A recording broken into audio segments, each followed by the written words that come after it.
Hello दोस्तों, मैं सौरभ हार्दिक स्वागत करता हूं आप सभी का आपके अपने परिवार द सॉल्यूशन इंस्टीट्यूट पे। तो आज हम लोग यहाँ पे बात करेंगे भाई फिटर एमसीक्यू। क्लास नंबर हमारी 12 होगी। आप सभी को पता है ये क्लास जो है हमारी बार्क के लिए यहाँ पे चलती है। ठीक है, बार्क एग्जाम 2023 जो हमारा आने वाला है उसके लिए हम लोग यहाँ पे फिटर के एमसीक्यू क्वेश्चन करते हैं। तो जो लोगों ने अभी तक चैनल को सब्सक्राइब नहीं किया वो लोग चैनल को सब्सक्राइब करके भाई जुड़ जाएंगे और पर डे यहाँ पे आपको क्लासेस मिलती रहेंगी लगातार। अब आपको पर डे यहाँ पे कल से 2 क्लासेस मिलने लगेंगी। ठीक है भाई, और मैथ की भी एक क्लास आने लगेगी। तो आप लोग चैनल के साथ जुड़ जाइएगा और बराबर तरीके से लग जाइए। बिल्कुल आपको यहाँ पे ज्यादा से ज्यादा क्वेश्चन कराए जाएंगे ताकि आप लोग ज्यादा से ज्यादा प्रैक्टिस कर सको। ठीक है, और यहाँ पे सभी जो है महत्वपूर्ण क्वेश्चन रहेंगे जो कि एग्जाम पे आए हुए क्वेश्चन है। ये सारे क्वेश्चन आपको यहाँ पे कराए जाएंगे। तो आप इनको क्वेश्चन को भाई हल्के पे मत लेना, आपको हो सकता है सेम टू सेम क्वेश्चन देखने को भी मिल जाए। तो इनके पीडीएफ के लिए भाई आपको क्या करना पड़ेगा, चलिए हम लोग आगे अपना बात करते हैं, क्लास को स्टार्ट करते हैं। पीडीएफ के लिए आप यहाँ पे the solution institute Telegram channel है हमारा, सर्च कर लेंगे मिल जाएगा आपको। नहीं तो आपको डिस्क्रिप्शन पे लिंक मिल जाएगा टेलीग्राम का, वहां से आप चैनल के साथ जुड़ जाइएगा। टेलीग्राम चैनल पे वहां पे आपको पीडीएफ ये अपलोड हो जाती है तुरंत। ठीक है भाई, चलो तो अब बात करते हैं हम लोग आज के पहले क्वेश्चन के। तो चलिए आज के जो हमारे क्वेश्चन है ये हमारा रीमर चैप्टर जो आपका होता है उससे उठाए गए क्वेश्चन है और सारे इंपॉर्टेंट क्वेश्चन है जितने आज तक रीमर से पूछे गए हैं। सारे क्वेश्चन है, कोई भी यहाँ पे ऐसा क्वेश्चन नहीं है जो ना पूछा गया हो। तो आ जाओ भाई यहाँ पे पहले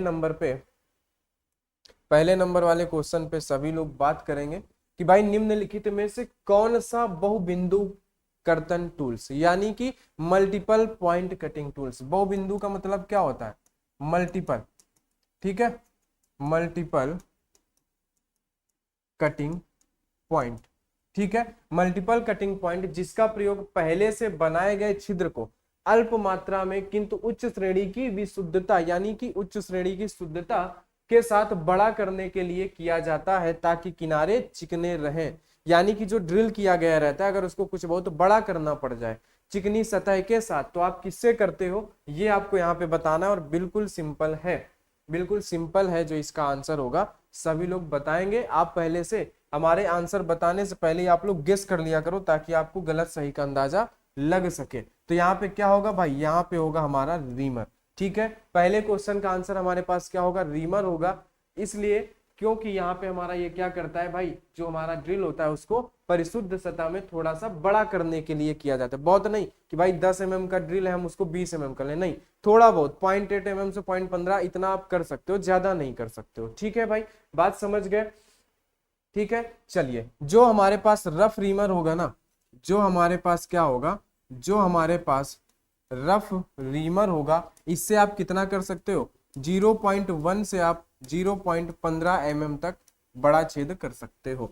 और जो हमारे पास फिनिशिंग होगा क्या होगा भाई, जो हमारे पास फिनिशिंग रीमर होगा इससे आप कितना कर सकते हो, यहाँ पे होगा 0.01 से, यहाँ पे होगा 0.1 से लेके 0.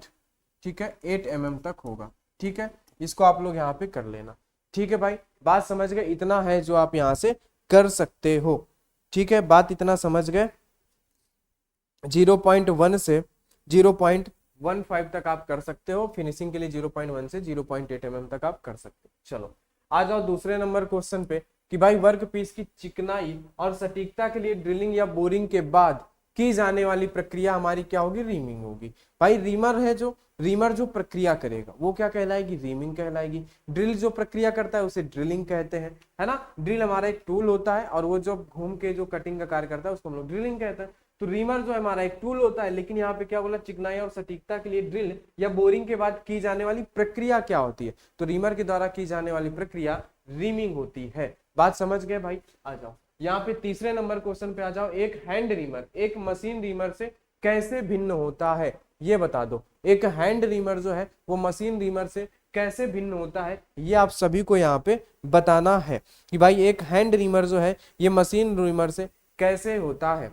ठीक है, तो देखो यहाँ पे क्या होगा कि यहाँ पे जो आपको ये ऑप्शन दिए गए हैं कि कर्तन कोरों के वृहद बेवल लेड से, या फिर कर्तन दांतों की अधिक संख्या से, या कर्तन दांतों की कम संख्या से, या कर्तन कोरों के असमान अंतरण से। तो यहाँ पे भाई जो हमारा करेक्ट आंसर होगा वो हमारा क्या होगा, कर्तन कोरों के, है ना, कोरों के वृहद बेवल लेड से जो है ये इनमें क्या होता है, भिन्न होता है। हैंड रीमर और मशीन रीमर से कैसे भिन्न होता है, दोनों में भिन्नता क्या होती है, कर्तन कोरों के बृहद बेवल लेड से जो है यहाँ पे भिन्नता होती है। बात समझ गए, ठीक है। बेवल लेड, आप बेवल लीड भी इसको बोल सकते हो, ठीक है। कटिंग कटिंग कोरों के बृहद बेवल लेड से, ठीक है। आ जाओ आगे बात करें अगर चौथे नंबर पे, टेपर पिन रीमर में टेपर होता है, यानी कि जो टेपर पिन रीमर होता है उसमें टेपर कितना होता है बता दो, यहाँ पे कितना होगा, ठीक है। 1 में 75 या कितना होगा ये आपको यहाँ पे बताना है, जल्दी से बता दो, ठीक है मेरे भाई, जल्दी से बता दो, ठीक है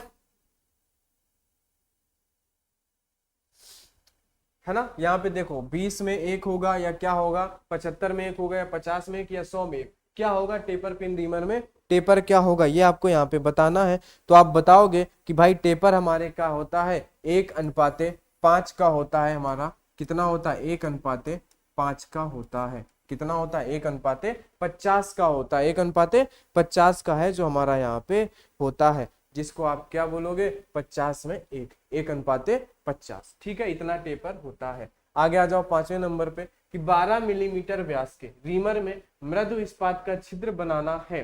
12 मिलीमीटर व्यास के रीमर से मृदु इस्पात का छिद्र बनाना है। अगर अवआमाप कितना है 0.3 मिलीमीटर और अति आमाप 0.05 मिलीमीटर है, तो रीमिंग से पहले प्रवेधन के लिए प्रवेधन का व्यास कितना होगा, यानी कि अगर आपको इतने साइज का बनाना है, ठीक है, अगर आमाप कितना है इतना है और अति आमाप कितना, यानी छोटा मापन 0.3 है, बड़ा मापन इतना है, तो रीमिंग से पहले प्रवेधन के लिए प्रवेधन का, यानी कि रीमिंग से पहले जो आप ड्रिल करोगे तो ड्रिल करने के लिए जो ड्रिलिंग का व्यास होगा वो कितना होगा ये आपको बताना है। बताओ तो आप क्या बताओगे, जल्दी से बता दो,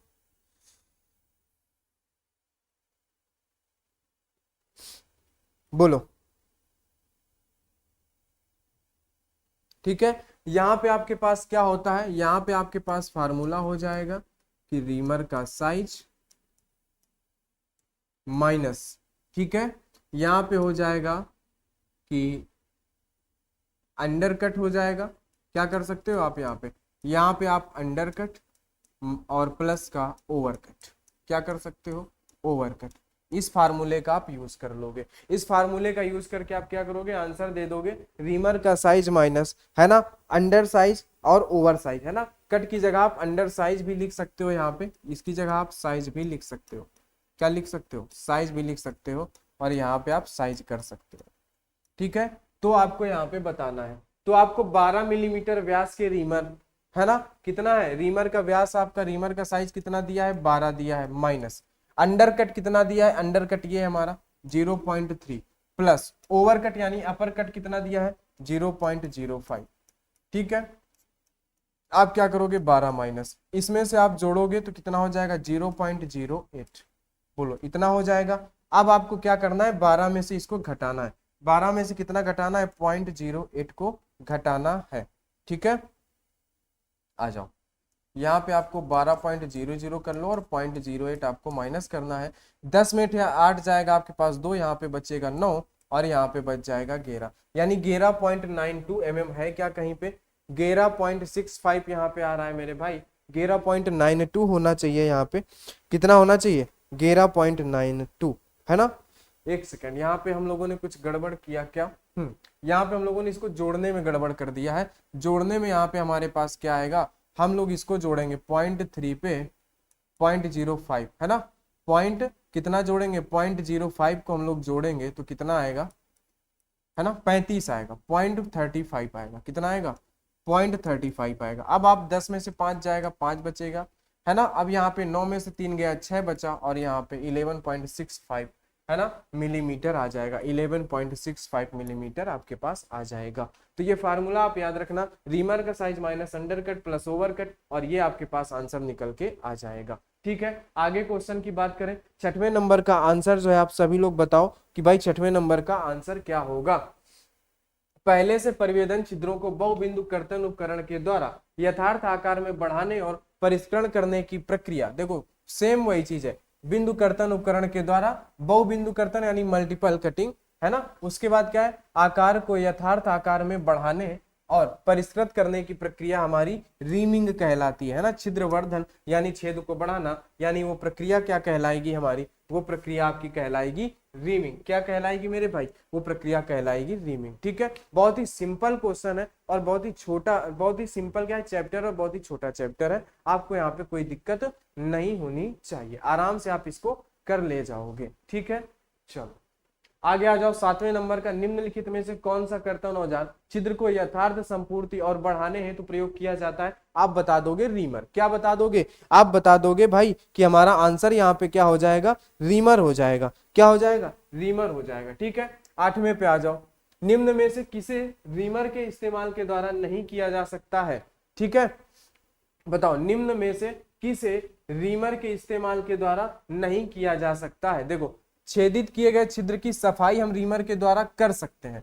छिद्र में सुंडाकार यानी कि क्या है, यहाँ पे टेपरिंग होल कर सकते हैं। छिद्र नट को सीधा कर सकते हैं, लेकिन छिद्र की उत्पत्ति नहीं कर सकते हैं, नया होल नहीं बना सकते हैं बिना ड्रिल के। तो ऑप्शन आपका ये वाला सही होगा, क्योंकि आपसे पूछा है नहीं किया जा सकता। तो आपको इनमें से ऐसा कार्य बताना है जो रीमर के द्वारा नहीं किया जा सकता।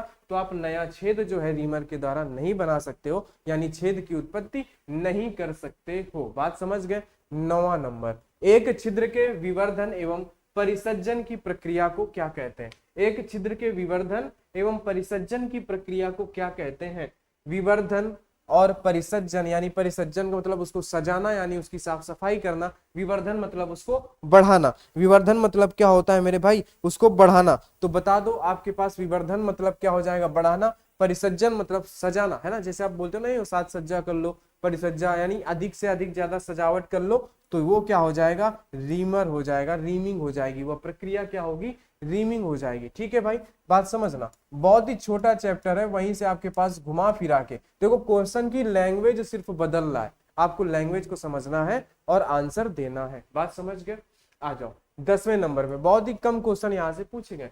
एक रीम्ड छिद्र में बुरा सतह फिनिश के कारण पैच है, इस दोष का कारण इनमें से कौन सा है। ये आपको बताना है कि क्या है, एक रीम्ड छिद्र में बुरा सतह फिनिश के कारण पैच है, इस दोष का कारण इनमें से क्या हो सकता है, ये आपको बताना है। वेद छिद्र का रीमिंग अलाउंस अपर्याप्त है, या अत्यधिक कर्तन गति है, जॉब के लिए गलत रीमर का चयन, या अपर्याप्त शीतलक आपूर्ति। क्या आंसर होगा यहाँ पे, ये आपको बताना है। ठीक है, तो यहाँ पे क्या है, दोष का कारण सतह फिनिश के कारण पैच है। क्या है, सतह फिनिश के कारण पैच है। तो आपको क्या बताना पड़ेगा कि भाई यहाँ पे जो है अपर्याप्त शीतलक आपूर्ति है, यानी जितना हमें शीतलक की जरूरत थी, जितना हमें कूलेंट, यानी जो आप लुब्रिकेंट भी बोलो, कुछ भी बोलो, कूलेंट बोल लो, शीतलक मतलब कूलेंट, वो पर्याप्त मात्रा में नहीं था, जिसके कारण बुरा सतह फिनिश के कारण पैच हो गया, है ना। रीम्ड छिद्र में बुरा सतह फिनिश के कारण पैच, वो क्या होगा,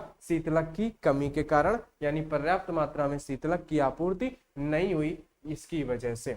11वां नंबर, किसी अंध छिद्र में रीमिंग प्रचालन हेतु प्रयुक्त रीमर का प्रकार। किसी अंध छिद्र में यानी ब्लाइंड होल में, ब्लाइंड होल में जिसमें आर पार छेद नहीं होता है, उसमें किस प्रकार के रीमर का प्रयोग करेंगे। स्ट्रेट फ्लूटर रीमर, या बाएं हाथ स्पाइरल फ्लूट रीमर, या दाएं हाथ स्पाइरल फ्लूट रीमर, या फिर इनमें से कोई नहीं। क्या होगा आंसर, जल्दी से आप बता दोगे। ठीक है, किसका करेंगे, ब्लाइंड होल में रीमिंग करने के लिए हम लोग किसका, राइट हैंड का प्रयोग करेंगे। ब्लाइंड होल में रीमिंग प्रचालन है, तो आप याद कर लेना, ब्लाइंड होल में यानी कि जो होल जो होता है आर पार नहीं होता है। ठीक है, आपको पढ़ाया गया है, आपको क्वेश्चन भी कराया गया है, जिन्होंने पहले की क्लासेस नहीं देखी हो देख लेना। जिन्हें टैप एवं डाई पढ़ाई गई है, वहां पे ड्रिल का चैप्टर कराया गया है आपको, वहां पे बताया गया है मेरे भाई, ये सारी चीजें आपको बताई गई हैं कि दाएं हाथ स्पाइरल फ्लूट्स रीमर के द्वारा जो है हम इसका प्रचालन करेंगे, ब्लाइंड होल में रीमिंग की प्रक्रिया करेंगे। आ जाओ 12वें नंबर पे, रीमर में सम संख्या में कर्तन छोर होते हैं, इसका कारण क्या है। रीमर में सम संख्या में कर्तन छोर है, इसका कारण क्या है, यह आप बता दो। व्यास मापन को आसान बनाने के लिए, या फिर रीमर उत्पादन को सस्ता बनाने के लिए, क्या होगा भाई, इसमें क्या होगा, जल्दी से बता दो क्या होगा मेरे भाई। ठीक है, उसके बाद वामावर्ती कर्तन या दक्षिणावर्ती कर्तन के लिए रीमर को उपयुक्त बनाने हेतु या छिद्र सतह पर चैटर चिन्ह से बचने के लिए क्या होगा, कर्तन छोर जो है सम संख्या में क्यों होते हैं, तो आप बताओगे कि व्यास मापन को आसान बनाने के लिए। किसके लिए? व्यास मापन को आसान बनाने के लिए, जिससे हम लोग व्यास जो है आसानी से माप सकें। इसके लिए जो है रीमर में सम संख्या में कर्तन छोर होते हैं, व्यास मापन को आसान बनाने के लिए। बात समझ के आ जाओ। 13वें नंबर पे आ जाओ। 8 मिलीमीटर व्यास के एक छिद्र के लिए रीमिंग छिद्रवर्धन अनुमति करीबन होनी चाहिए। बताओ 8 मिलीमीटर व्यास के एक छिद्र के लिए रीमिंग छिद्रवर्धन अनुमति करीबन कितनी होनी चाहिए? रीमर यानी कि कितने साइज का हम लोग रीमर का यूज यहाँ पे करेंगे, ये आपको बताना है। ठीक है, ये आपको बताना है। ठीक है, तो आपको बोला है 8 मिलीमीटर, तो 8 मिलीमीटर के लिए आपको कितने की जरूरत पड़ेगी ये आप यहाँ पे बता दो। तो आप बताओगे 0.2 mm का होना चाहिए। 8 मिलीमीटर व्यास के एक छिद्र के लिए जो रीमर है ना प्रयोग करेंगे, छिद्रवर्धन अनुमति करीबन कितनी होनी चाहिए? वो होनी चाहिए 0.2 mm। कितनी होनी चाहिए? 0.2 mm। ठीक है, ये क्वेश्चन आपके एग्जाम में पूछे गए भाई, इनको याद कर लेना, रट लेना। ठीक है, बहुत ही काम के आपके पास ये क्वेश्चन है। ठीक है, समझ रहे हो ना बात को? आ जाओ यहाँ पे। टेपर रीमर का क्या उद्देश्य है? बताओ, टेपर रीमर का क्या उद्देश्य है? वर्गाकार छिद्र को परिष्कृत करना, या फिर टेपर छिद्र को परिष्कृत करना, या अनियमित छिद्र को परिष्कृत करना, या समांतर छिद्र को परिष्कृत करना? क्या होगा आंसर यहाँ पे आपके पास? क्या होगा? ठीक है, टेपर रीमर का उद्देश्य सीधी सी बात है, टेपर छिद्र को परिष्कृत करना होगा। क्या होगा मेरे भाई? टेपर छिद्र को परिष्कृत करना ही होगा। इसका मुख्य उद्देश्य क्या होगा? टेपर को जो है परिष्कृत करना ही होगा। बात समझ गए कि नहीं समझ गए? ठीक है, चलिए आगे बात करते हैं हम लोग 15वें नंबर पे कि रीमर में प्रदान किए गए भाग पायलट का क्या कार्य होता है? प्रदान किए गए भाग जो पायलट होता है उसका क्या कार्य होता है, ये बता दो आप जल्दी से। ठीक है, पायलट का क्या कार्य होता है आप बता दो। कि संकेंद्रित छिद्र की फिनिशिंग करना, या फिर चिप्स निकालना, या फिर टैप रिंच में पकड़ कर रखना, या मशीन की धुरी में पकड़ कर रखना। क्या होता है पायलट का? आप बताओगे कि भाई संकेंद्रित छिद्र की फिनिशिंग करना। क्या? संकेंद्रित छिद्र की फिनिशिंग करने के लिए हम लोग पायलट का कार्य होता है। रीमर में जो पायलट होता है उसका क्या कार्य है? उसका कार्य है कि संकेंद्रित छिद्र की फिनिशिंग करना। क्या करना? संकेंद्रित छिद्र की फिनिशिंग करना। बात समझ गए? आ जाओ आगे। 16वें नंबर पे हस्त रीमर को छिद्र में द्वारा ले जाया जाता है, लघु बेवल लीड द्वारा, या लंबा टेपर लीड, या सीधी फ्लूट्स, या फिर वर्ग अंत के द्वारा। किसके द्वारा ले जाया जाता है हस्त रीमर को? बता दो, हस्त रीमर को छिद्र में किसके द्वारा ले जाया जाता है? तो आप बताओगे लंबा टेपर लीड के द्वारा ले जाया जाएगा। जो हैंड होगा, क्या होगा? जो हैंड रीमर होगा इसको लंबा टेपर लीड के द्वारा छिद्र में ले जाया जाएगा, है ना। छिद्र में किसके द्वारा ले जाया जाएगा? लंबा टेपर लीड के द्वारा ले जाया जाएगा मेरे भाई। आ जाओ आगे। 17वें नंबर पे आ जाओ। एक फाई, ये जो सिंबल होता है ना, जो इस तरीके से लगता है, इसको आप बोलते हो फाई। ये जो जीरो को आप ऐसे काट देते हो ना, इसको बोलते हो फाई। आप लिख लेना, क्या बोलते हो? इसको बोलते हो फाई। ठीक है मेरे भाई। जैसे थीटा होता है, इसको आप क्या बोल देते हो? अंदर अंदर रहेगा, इसको आप बोल देते हो थीटा। लेकिन ये जो आपको देता है, जो क्रॉस कर देता है, इसको बोलते हो फाई। यानी फाई 6H छिद्र में स्टील वर्क पीस में रिम करना, यानी किस आकार के ड्रिल आवश्यक होंगे? किस आकार के ड्रिल हैं जो इस फाई वाले के लिए आवश्यक होंगे? बता दो। ठीक है, बोलो जल्दी से।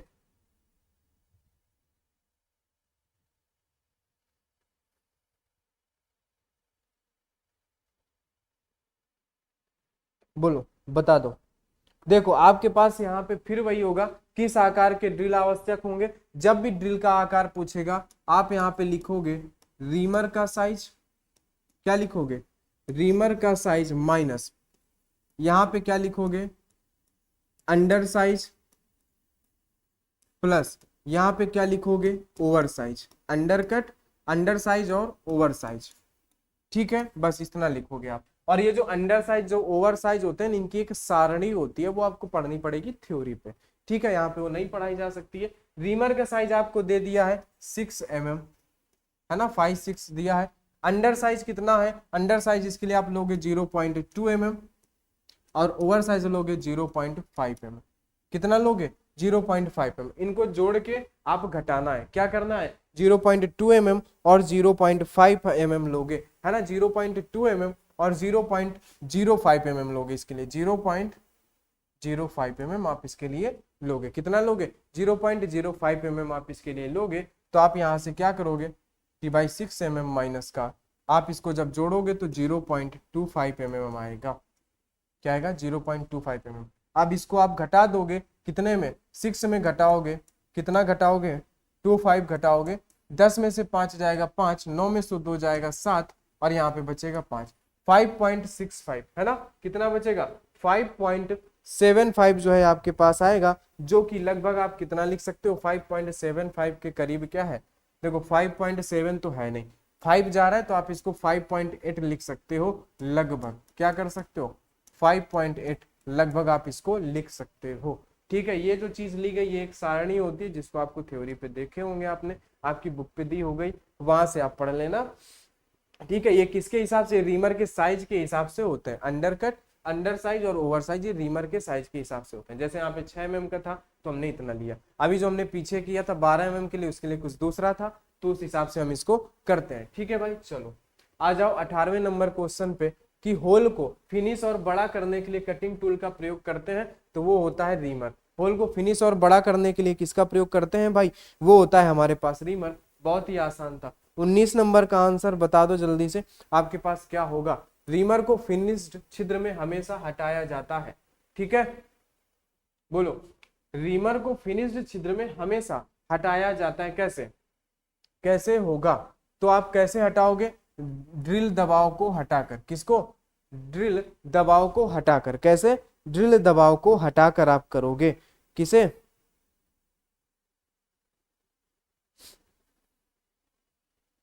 ठीक है, रीमर को फिनिश्ड छिद्र से हमेशा क्या हटाया जाता है? तो आप बताओगे यहां से, रीमर को फिनिश्ड छिद्र से हमेशा ड्रिल दबाव को हटाकर हटाया जाता है ना। ड्रिल दबाव को हटाकर क्या किया जाता है? हटाया जाता है। 20वां नंबर आ जाओ। एक रीमर का प्रयोग सही करने के लिए क्या किया जाता है ना। एक रीमर का प्रयोग सही करने के लिए क्या किया जाता है, ये आपको यहाँ पे बताना है। एक रीमर का प्रयोग सही करने के लिए क्या किया जाता है?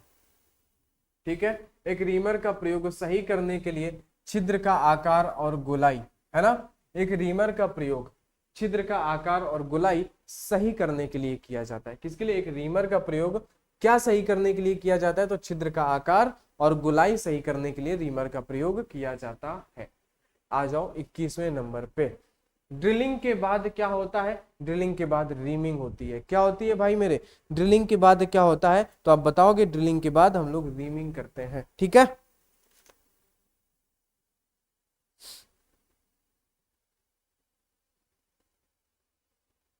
आ जाओ आगे आ जाओ। 22वें नंबर पे ड्रिल किए एक सुराख का फिनिश किस टूल द्वारा किया जाता है? आप बताओगे रीमर के द्वारा। ड्रिल किए हुए एक सुराख की फिनिशिंग किस टूल के द्वारा की जाएगी? आप बताओगे किसके द्वारा करेंगे भाई? हम लोग करेंगे यहाँ पे रीमर के द्वारा। ठीक है, बात समझ गए आप? आ जाओ आगे। बहुत ही आसान था ये। बहुत कम मेटल हटाने के लिए कौन सा रीमर प्रयोग करेंगे? बहुत कम मेटल हटाने के लिए आप एडजस्टेबल रीमर का प्रयोग करो। किसका प्रयोग करोगे भाई? एडजस्टेबल रीमर का। बहुत कम मेटल हटाने के लिए आप एडजस्टेबल रीमर का प्रयोग करोगे। किसका प्रयोग करोगे? एडजस्टेबल रीमर का प्रयोग करोगे। अच्छा, 24 नंबर पे स्टैंडर्ड सुराख को कौन से रीमर द्वारा फिनिश करेंगे? स्टैंडर्ड सुराख को कौन से रीमर के द्वारा हम लोग फिनिश करेंगे? तो आप बताओगे एक्सपेंशन रीमर के द्वारा हम लोग स्टैंडर्ड सुराख को फिनिश करेंगे। एक्सपेंशन रीमर के द्वारा। किसके द्वारा? एक्सपेंशन रीमर के द्वारा। और ये क्वेश्चन आपके मोस्ट इंपॉर्टेंट क्वेश्चन है। आपके रीमर से जो भी आज तक क्वेश्चन पूछे गए, सारे क्वेश्चन है, कितने सारे क्वेश्चन है जो आज तक रीमर से पूछे गए। 25 नंबर, निम्नलिखित रीमरों में से कीवे ग्रुव को छेद करने के लिए कौन सा रीमर प्रयोग करेंगे? किसके लिए? कीवे ग्रुव में छेद करने के लिए कौन से रीमर का प्रयोग करेंगे? आप इनमें से बता दो, कीवे ग्रुव में छेद करने के लिए किसका प्रयोग करेंगे? बताओ जल्दी से बताओ कि भाई जो हमारा कीवे ग्रुव में छेद करने के लिए हम लोग किसका प्रयोग करेंगे, ये बात आप जल्दी से बता दो। कीवे ग्रुप में जो है रीमर में क्या है? रीमर में जो है कीवे ग्रुप में छेद करने के लिए आप किसका प्रयोग करोगे? हेलिकल फ्लूइड रीमर का प्रयोग करोगे मेरे भाई। किसका? हेलिकल फ्लूटेड रीमर का प्रयोग करोगे। किसका? हेलिकल फ्लूटेड रीमर का प्रयोग करोगे। ये आप यहाँ पे याद रखना, कीवे के लिए। किसके लिए? कीवे के लिए। आ जाओ आगे। 26 नंबर पे रीमर है। रीमर क्या है? रीमर जो है हमारे पास बहुबिंदु कर्तन उपकरण है, यानी कि मल्टीपल पॉइंट। आप इसको इंग्लिश पे लिख सकते हो, लिखा है आपके पास मल्टीपल पॉइंट। ठीक है, आपके पास लिखा है यहाँ पे मल्टीपल पॉइंट कटिंग टूल्स है रीमर। क्या है? रीमर जो है मल्टीपल पॉइंट कटिंग टूल्स है। जैसे आप थ्योरी की बुक खोलोगे, सबसे पहला पैराग्राफ और सबसे पहली लाइन यही होगी कि रीमर एक मल्टीपल पॉइंट कटिंग टूल्स है। ठीक है, तो ये आपको याद होना चाहिए। आ जाओ। रीमर का स्पाइरल फ्लूइड्स क्या होता है? बाईं तरफ या दाईं तरफ या इनमें से कोई भी नहीं। रीमर का स्पाइरल फ्लूइड्स, स्पाइरल फ्लूइड्स समझते हो ना आप? जैसे एक रीमर है मान लो चौकोर, तो इसमें जो ये स्पाइरल फ्लूइड्स होते हैं, इसी को आप क्या बोलते हो? Spiral fluids. क्या बोलते हो? Spiral fluids. तो ये किस तरफ होते हैं? बाईं तरफ, इधर की तरफ, या फिर दाईं तरफ होते हैं? ये आपको बताना है। ठीक है, किधर होते हैं? तो रीमर के स्पाइरल फ्लूइड्स जो होते हैं, आप बताओगे कि भाई रीमर के स्पाइरल फ्लूइड्स जो होते हैं ये हमारे होते हैं बाईं तरफ। किधर की तरफ होते हैं? बाईं तरफ होते हैं। बात समझ गए आप? ठीक है, आ जाओ आगे। 28 नंबर पे, रीमर की सहायता से निकाली गई धातु की मात्रा क्या होगी? रीमर की सहायता से निकाली गई धातु की मात्रा क्या होगी? ये आप बता दो। रीमर की सहायता से निकाली गई धातु की मात्रा कितनी होगी? 0.02 से लेके 0.15 mm तक होगी। 0.02 से लेके 0.015 mm तक होगी। आ जाओ 29। रीमर की लंबाई वाली नाली द्वारा बनाए गए कोण में कितना फर्क होगा? रीमर की लंबाई वाली, है ना, नाली द्वारा बनाए गए कोण में कितना फर्क होगा, ये आपको बताना है। ठीक है, तो आप बताओगे रीमर की लंबाई वाली नाली द्वारा बनाए गए कोण में फर्क होगा जो, वो 4 डिग्री से 8 डिग्री का फर्क होगा। कितने का फर्क होगा मेरे भाई? 4 डिग्री से 8 डिग्री का फर्क होगा। कितना? 4 से 8 डिग्री का फर्क होगा। 30 नंबर, क्या रीमर द्वारा फिनिशिंग करने से सुराख का व्यास बढ़ जाता है? या क्या रीमर द्वारा फिनिशिंग करने से सुराख बढ़ जाता है, या है ना, या क्या होता है ड्रिल साइज जितना ही रहता है, या साधारण सा बढ़ता है, या बहुत बढ़ जाता है? इनमें से कोई नहीं। बता दो क्या होता है। तो आप बताओगे कि भाई साधारण सा बढ़ता है, सिंपल सा बढ़ता है, ज्यादा नहीं बढ़ेगा। ज्यादा बढ़ जाएगा तो फिर ड्रिल का साइज ही गड़बड़ हो जाएगा। नॉर्मल सा बढ़ेगा। कितना? साधारण सा बढ़ेगा, सिंपल सा बढ़ेगा। 31 नंबर, सामान्यतः ड्रिल होल में रीमिंग अलाउंस क्या होता है? ये जो प्लस माइनस है इसी को आप अलाउंस बोलते हो। प्लस माइनस का मतलब क्या है कि इतना ज्यादा होगा तो चलेगा, इतना कम होगा तो चलेगा। ये होता है इसका अलाउंस। ठीक है, ये भी हम लोग आगे पढ़ेंगे। इसके भी एक चैप्टर अलग से होता है जिसे हम लोग समझेंगे। बता दो जल्दी से क्या होगा। ठीक है, तो इसके लिए आप बोलोगे कि प्लस माइनस 0.005 mm चलता है। प्लस माइनस 0.005 mm यानी बिल्कुल बारीक सा, बिल्कुल एक बाल के बराबर 0.005 mm होता है। ठीक है,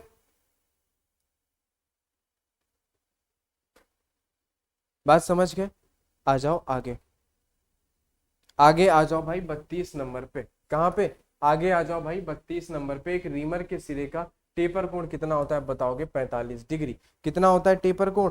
टेपर कोण जो होता है हमारा वो 45 डिग्री होता है। और ये भी आपको आपके थ्योरी की बुक में पहले पैराग्राफ पे ही मिल जाएगा आपको कि कितना होता है? 45 डिग्री का होता है। बात समझ गए? कितना होता है मेरे भाई? 45 डिग्री का होता है। बात समझ गए आप? तो ये थे हमारे पास रीमर चैप्टर के इंपॉर्टेंट क्वेश्चन। क्या थे भाई?